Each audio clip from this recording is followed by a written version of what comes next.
Hello বন্ধুরা, তো আমরা সপ্তমীর দিন রাতে 4 বন্ধু মিলে বেরিয়েছিলাম গয়েশপুরে ঠাকুর দেখতে। তো যেতে যেতে এখানে একটা স্ট্যাচু আর ঝর্ণা দেখতে পেলাম, খুব সুন্দর লাগছিল দেখতে। আর এখানে দুই সাইডে যে লাইটগুলো রয়েছে খুব সুন্দর লাগছিল। তারপরে আমরা চলে আসলাম ঠাকুর দেখতে একটা প্রথম প্যান্ডেলে। আর প্যান্ডেলটা এত সুন্দর করেছিল, পুরো মানে আমাদের ছোটোবেলাটা মনে করিয়ে দিল, কারণ এখানে পুরো ছোটোবেলার জিনিসগুলো দিয়েই সমস্ত টা সাজানো হয়েছে প্যান্ডেলের ভেতরটা। আমার খুব ভালো লেগেছে এই প্যান্ডেলটা, সত্যিই খুব ভালো লেগেছে। আর সাথে ঠাকুরটাও বেশ সুন্দর হয়েছিল। তারপরে আমাদের একটু খিদে পেয়েছিল, তো আমরা এখান থেকে অনেক দিন বাদে আমি তো অনেক দিন বাদে এই স্ট্রিট ফুডের রোল খেলাম। তারপরে খাওয়া দাওয়ার পর আর একটা প্যান্ডেল দেখলাম, এটা জলপরীর, এটাও খুব সুন্দর করেছিল, মানে ভীষণই সুন্দর করেছিল। তারপর চলে গিয়েছিলাম আর একটা প্যান্ডেল, এটা মায়াপুরের মন্দির করেছিল।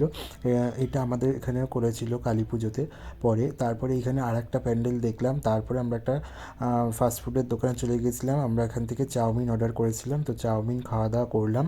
অনেক দিন বাদে এরকম রাস্তার দোকানে চাউমিনও খাওয়া দাওয়া করলাম। তারপরে ওখান থেকে খেয়ে দিয়ে বাড়ির দিকে রওনা দিলাম।